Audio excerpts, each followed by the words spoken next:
I'm Teisha Bader with the JBS Special, where I'm thrilled to be joined in studio by Nadine Epstein, Editor-in-Chief and CEO of Moment Magazine, award-winning journalist, artist, and author, to discuss her new book, RBG's Brave and Brilliant Women, 33 Jewish Women to Inspire Everyone, which is written in collaboration with the late Justice Ruth Bader Ginsburg. Welcome, Nadine. Thank you so much. Thank you. So I loved this book so much for so many reasons, but the main one being that it really surprised me. I was not expecting that I would not have ever heard of most of these women. There are 33 women. I knew several, but I kept marking in my book, oh, that's one I never heard of, that's one I never heard of, which was exciting, but also it was kind of crazy that I had never heard their names, and they've accomplished so many incredible things. How do you account for that? Well, which ones have you never heard? Oh, I'm going to tell just one. I mean, there's a bunch. Gracia, I loved her story. Gracia Mendez Nasi. She's amazing. Amazing. Born in Portugal about 18 years after the Inquisition, worked to help provide safe havens for She was Jews. a shipping magnate. She was a woman who actually, not only did she transcend all the limits of women of her time, but because women weren't allowed to run businesses, let alone own businesses, but she also saved Jews from the Inquisition, then founded and established organizations to support them, first in Antwerp, then in what's now Italy, and then in Constantinople. And she, way before, this is centuries before Herzl, she actually created a homeland for refugees, Jewish refugees in Tiberias in Ottoman Palestine. And this is a woman that not enough people know about. But she's just one of them. I mean, there are so many amazing women who I learned so much about and who really have become part of me. Exactly. That's what was really so exciting and educating about this book. Let's go back a bit. This was written together with Justice Ruth Bader Ginsburg. The two of you have been friends for a long time. Yeah, I would love to hear how you met and just a little bit about your connection and then deciding to write this book. At a certain point, I interviewed her years ago, and we just started talking, and we became friends. And I discovered she loved Moment, and she was a devoted reader to Moment. And I helped her on a few projects. She was doing some philanthropy work, and I don't do philanthropy work normally, but I helped do some research for her and suggest organizations for her to support. And in 2019, we honored her. We gave her a Human Rights Award for Moment Magazine. We have a whole awards program. And she accepted, and she was just wonderful. And we gave her this incredible collar called the Zedek collar, which we had commissioned for her. And we gave it to her, and she loved it. And she asked me to deliver it to her in her chambers. So I did, and so it's probably October 2019, and we're chatting, and she's talking about the women who really were her role models, the Jewish women who meant so much to her during her lifetime. And this led to, I started her telling about my favorite women, and she talked about her women who were Henrietta Sold, Lillian Wald, Emma Lazarus. She had a whole list of women. And then I did something that I probably do once a month. And I say, well, I was so excited. I said, we should write a book about this. And Justice Ginsburg just said, yes. And there we were on the journey to writing a book. Wow. And we had to figure out what that book was. So I asked her who were some of the women she would want in the book. And the first women she mentioned completely blew me away. They were all biblical women. She was like, we need to have Miriam. We need the midwives.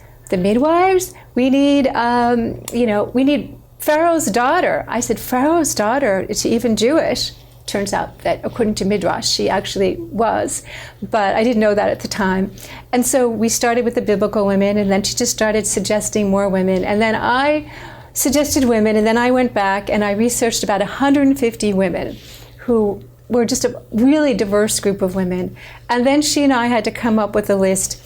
First it was going to be 36 ideally, 36 women to fit into the book, and it was quite a process. And she kept adding more women because, as it turns out, this book was so important to her I mean, this was the last year of her life we were doing this book. We didn't know that when we started the book, of course, but the book was so important to her because it was part of her personal Jewish journey.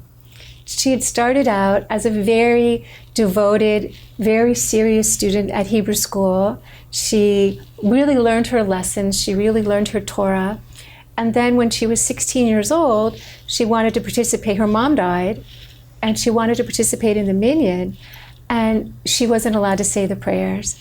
And she was so hurt, so deeply hurt by that, that she rejected what was then very traditional patriarchal Judaism. That didn't mean that she stopped being Jewish. She found her Judaism in the women of the Jewish women, like the heroes of the Jewish world, the biblical women. And she read so much about them, and she thought a lot about them. And so then many, many years later, Judaism kind of caught up with Justice Ginsburg. And she was so thrilled when she found out that one of her clerks, many years, actually was married to a rabbi who was a woman. And so then she started, and that was Rabbi Lauren Holtzblatt. And so she occasionally went to Adas Israel in Washington, D.C., which is the largest conservative synagogue. But she still found her Judaism again through women's stories. So here we're talking about this book, and the reason why I think she said yes and she was so excited is because she wanted to share these women who had really inspired her. As she said, these women had sustained her through difficult times. I love that. That's so beautiful. And something else in the introduction, you write, what they all have in common is that they transcended what was expected, allowed, or tolerated for a woman of their time. Now, as you said, from biblical times until present day, these women achieving what was, you write, unimaginable. Yes. Is there any sort of common thread or something you can sort of point to all these women that informed those brave decisions that, you know, it's not like someone else had done it and they said, I can do that too. They completely broke the mold in most of these cases. I think every woman encountered the world in their own way, in her own way. And I think that's what makes the book so interesting, is that you learn about how different women confronted their times and what their times were like. And I think all the way through to today, there's just the theme is that you have to really stand up. You have to really know who you are, and you have to stand up for what you believe in, and you have to ignore the people who say, no, you can't do that. And we have to do that today. It's just as important a lesson today as it's always been. And I love that the fact that the book is seemingly geared towards young people, to inspire them, to give them that motivation. And Justice Ginsburg writes about it in the introduction and the prologue. What do you think she would want, the ideal to come out of this book when people are reading it? What do you think she wants their thoughts to be and their response to be? Well, first of all, the book is for ages 10 to 120, and it's for both genders, all genders, let me say that, because everyone needs to know the stories of these women. And that was something that we understood as I had young readers reading the book, and one of them was a 13-year-old boy, and he was like, well, why isn't this book has to be for me too. So these stories are important for all of us. I mean, she wanted these stories to be remembered, these women to be remembered. But the most important thing is what comes out of it. And that's why there's a call to action at the end of the book, which then she knew about and I ended up writing after she died. But it's really about being able to articulate how we can get to the next steps of gender equity and why it's so important to have women in leadership. And as she would say it, women, once I had a conversation with her where I think I was in her chambers and I said something like, wouldn't it be wonderful if we get to the place where we have half women on the Supreme Court? And she said, no, why not all 9 women? We've had all 9 men for centuries and no one's made a fuss about that. So she was absolutely correct. You know, she taught me, in many ways, she became my role model. I've learned a lot from her. She taught me to have higher expectations. She was absolutely correct. And so I think from this are some lessons that we want to take away, is that we really need to think about how we can get to the place in this country where we can have gender equity in the Constitution. And we have to do it in a way. She was a person who, she didn't just argue with people for no reason. She was a person who created bonds across the aisle. She had a friendship with Supreme Court Antonin Scalia, the Justice Antonin Scalia. And that was a friendship where they had very little in common politically, but they had some very personal, important personal bonds. And we need to do that. And we need to think about how to reach across the aisle. And we need to think about how to get to the next step. She was a long-term strategic thinker, which is one reason why I'm launching this whole project called The Road to Gender Equity, where we can start having conversations about the long-term strategy, not just the politics. Politics are very important, but politics are very short-term. But how do we get there in 5 years from now, 10 years from now, 20 years from now? What are the kinds of things we need to do to create cultural change? So those are the kinds of things that I think she would want us to be thinking about. And I would love to ask you more about the process of working on the book with her. You write that she would send you notes and her thoughts like faster than you could even respond to them. And as you mentioned, she was battling severe illness. She was battling cancer. This was the last year of her life. Again, she didn't know, but there were some very difficult health issues she was dealing with. And we've all seen the videos of her working out. It's just incredible, the kind of stamina she had, the strength that she had, inner strength and also physical strength. So what was it like just being in that sort of constant communication with her in that last year? Well, first of all, it was lockdown. It was, the main part of the lockdown. So I didn't see her very much. I didn't see her, but we were communicating mostly by email. And so she often had more ideas of women to include in the book. We already had so many women to include in the book. And sometimes I couldn't even she would just send me so many ideas. I couldn't get back to her right away, and I felt guilty.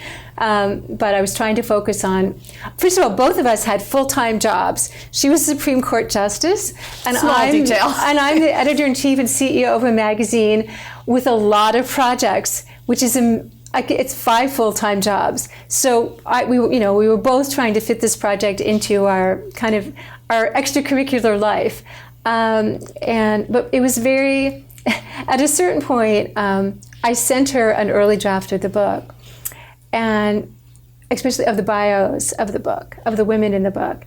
And then she sent it back with each page had, 20 cross-outs and comments on it. She edited it very heavily. She cared about every single word that was in the book.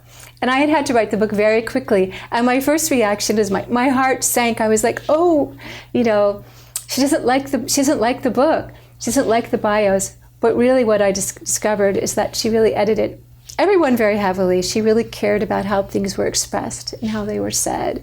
And she really thought about writing a lot. And I learned a lot from every single edit that she made.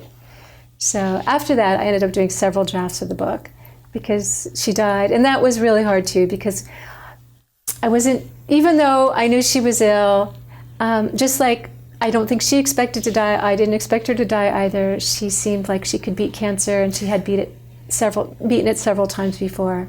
So that was, a very sad moment in writing the book. I'm sure. I mean, she was, you knew her personally, but to those of us who just know her as admirers from the side, she was a force to be reckoned with. And it's just so lovely that we have this book and her thoughts in this book. And the fact that she chose, both of you together chose these 33 women out of a list of 150. Okay, oh my goodness.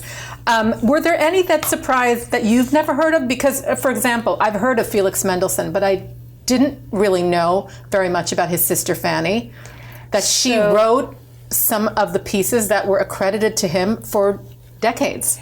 So Fanny Mendelssohn was an absolute favorite of Justice Ginsburg. Justice Ginsburg, if it had just been completely up to her, all the women in the book would have been musicians, women, lawyers, and writers. So, and she felt Fanny Mendelssohn had really had a bad rap, had an unfair, whatever, maybe not a bad rap, but had just been really unfairly treated. And she wanted to tell her story because this was a woman who was probably at least as talented or far more talented than her brother, but who couldn't publish her music under her own name. And that really, really bothered Justice Ginsburg. There are other women in here who I'd never really thought about. I actually added Ernestine Rose, but we both agreed Ernestine Rose. Her story. I think Ernestine Rose needs to be a full-length feature movie. This woman That's is what I was so thinking inspirational. Throughout the book, I'm like, that's a movie, that's a movie, that's a movie. I had the same thought. It is. There are so many amazing women whose stories. So Ernestine Rose is born in Poland. Her dad is a very strict rabbi. Her mom dies when she's 16, similarly to Justice Ginsburg. And her mom leaves her a small fortune, and her father takes that money and also then decides to marry her off to someone who she doesn't want to be married to. She takes her dad, she goes to the next town, goes to civil court. This is completely unheard of. Takes her dad to court, acts as her own lawyer, and wins. And she was like 16, She's 16 at years the time? old. Okay, She gives back the money to her dad, takes just enough so that she can go off, becomes an entrepreneur in Europe, eventually lands in New York City, becomes one of the 3 women leading the women's suffragist movement in the United States, along with Elizabeth Cady Stanton.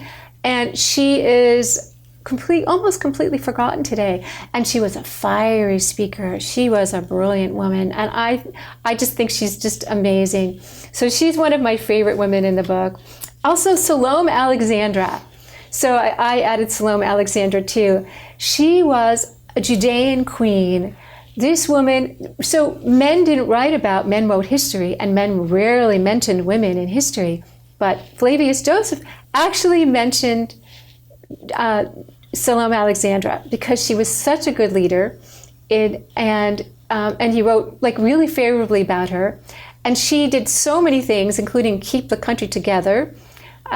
Which was very hard, keeping the Jewish nation together. This was biblical. This is like in the beginning, like the first century. This is right before the temple falls, the second temple falls, and she basically made the decisions that paved the way to rabbinic Judaism, focusing on education as opposed to just on participating in temple life, and that made it possible for Judaism to, basically endure all these years. So she had such an important role, and we never talk about her.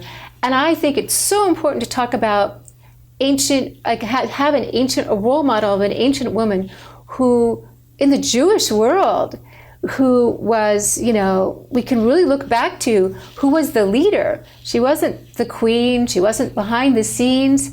To me, we're missing something very important by not talking about her. Absolutely. And the only reason I have heard of her is because there is a street in downtown Jerusalem called Shlom Tzion HaMalka, the Queen Shlom Tzion. And I was like, oh, that's her. That's her. But I knew nothing about her. I never really looked into who was this person that the street is named after.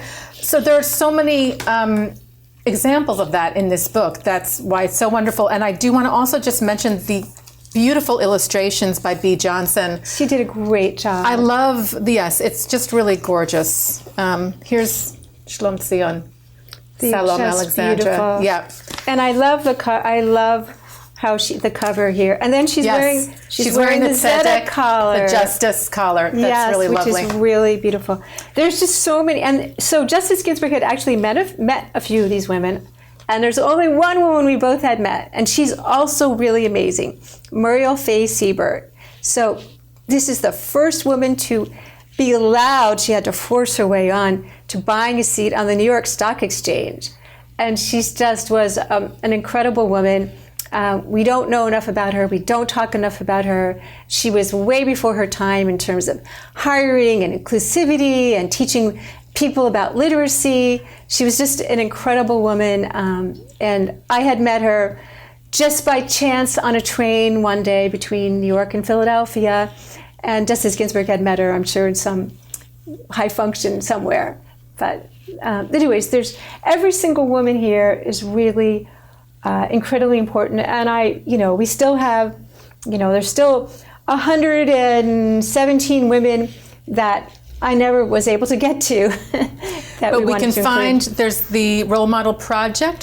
Are there more of these women there that we can find out about? There's a few different things going on. Okay. There is the the Role Model Project is really, I am speaking to teens and also to fourth grade and up about how to identify role models, because Justice Ginsburg and I talked about really how important role models are to develop like emotional intelligence and developing emotional intelligence. And by the way, this is something that we continue throughout our whole life. It's an evolution. We're always adding role models. You know, the canvases of our soul, we can paint on them till, you know, the day we die. So we always have to be incorporating traits that we see and admire in other people into ourselves. So that's one project. Another project is the Road to Gender Equity, which is where we're looking at, I'm going to be leading a series of conversations at Moment Live, which is a program of Moment Magazine. It's at Moment. You can go to momentmag.com/Zoominars, and I'll be leading a series of conversations about how we can actually get to the place where we create a long-term strategy to get gender equity into the Constitution of the United States. And then another project which just happened, which really means a lot to me as well, is that last Hanukkah, on the last night of Hanukkah, we created a blessing that we actually found in the book, and that came out of the book, where we said a blessing and to remember and to honor all Jewish women who have fought for gender equity. And we did this on the last night of Hanukkah. And it's really important because Hanukkah is not really a holiday which is about women particularly. And I think the last night doesn't really have a tremendous value. You know, it's not something that has a special meaning. And I feel like that's a good time for us to remember these women and to say a special blessing for them over the candles. That's beautiful. And I love the fact you were talking about fourth graders and speaking to them about role models. And it is so important to find those people that inspire you, because that's, you know, when you interview actors or writers or people who've done amazing things, they point to those people when they were in first grade and second grade and fourth grade, and said they not only made them believe they could do something, but they set an example and they gave them that confidence. And those people go on to do incredible things. Yes. So it's such a powerful tool to introduce all these incredible women and just get people also thinking about, who do I look up to? Who has impacted me in my life? Yes, absolutely. Yeah. It's a wonderful thing. So we have the Role Model Project, the Gender Equity Project. You're busy. And the Hanukkah blessing, and Hanukkah then, blessing. Like I said, I run Moment, which is a really important publication where we include lots of points. We include many points of view, and really, it's a very inclusive community, Jewish community. And you know, Ruth Bader Ginsburg mentions in her section of the book that she herself didn't really have specific role models for what she wanted to do. No. She has sort of become this for all genders, for people who want to go into this the field of law, of justice, of serving on the Supreme Court. Mm-hmm. Do you think she recognized her own impact on future generations? I was talking to her, and I said, we talked about how she'd become kind of a role model, and she made the closest. She didn't really make jokes, but she kind of laughed and said, well, I better watch what I'm doing. I hope I don't disappoint everybody. But of course, she hasn't, and she didn't.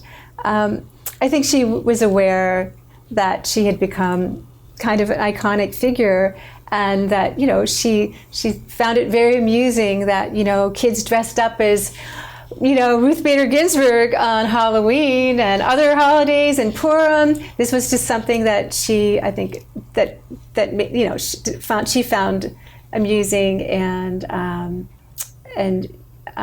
think I think she was aware of what had happened, and this didn't happen until later in her life. I mean, for a long time, Ruth Bader Ginsburg was really just somebody that lawyers knew about. And in fact, a lot of the really important work that she did was before she went to the Supreme Court. I mean, she really did map out a strategy to create gender equity. Now, it was kind of a workaround to get gender equity in different ways, and she definitely believed that we needed to have better strategies to have gender equity in the United States. Like, she knew what she did was a workaround. But that was really where she, you know, I think in some ways that was sort of where she did some of her most important work. But it wasn't until later that she became, so popular and so well known. Well, it's been such a pleasure to have you on JBS to talk about the book, to talk about Justice Ginsburg, who I'm sure will continue to inspire young people for generations to come. She really broke so many glass ceilings, and as did all the women in this book. The book is RBG's Brave and Brilliant Women, 33 Jewish Women to Inspire Everyone. Nadine Epstein is editor-in-chief at Moment Magazine and an accomplished author, journalist, and artist. And the book, of course, was written in collaboration with Justice Ginsburg, whom we remember and pay tribute to here as well. Thank you so much for being here, Nadine. Thank you so much. And thank you, as always, to our director, Sloan Copeland, managing director, Dara Golub, technical manager, Michael Paley, transmissions manager, John McDevitt, and to our producer, Carol Lilienthal. And of course, thank you for watching JBS. Be well.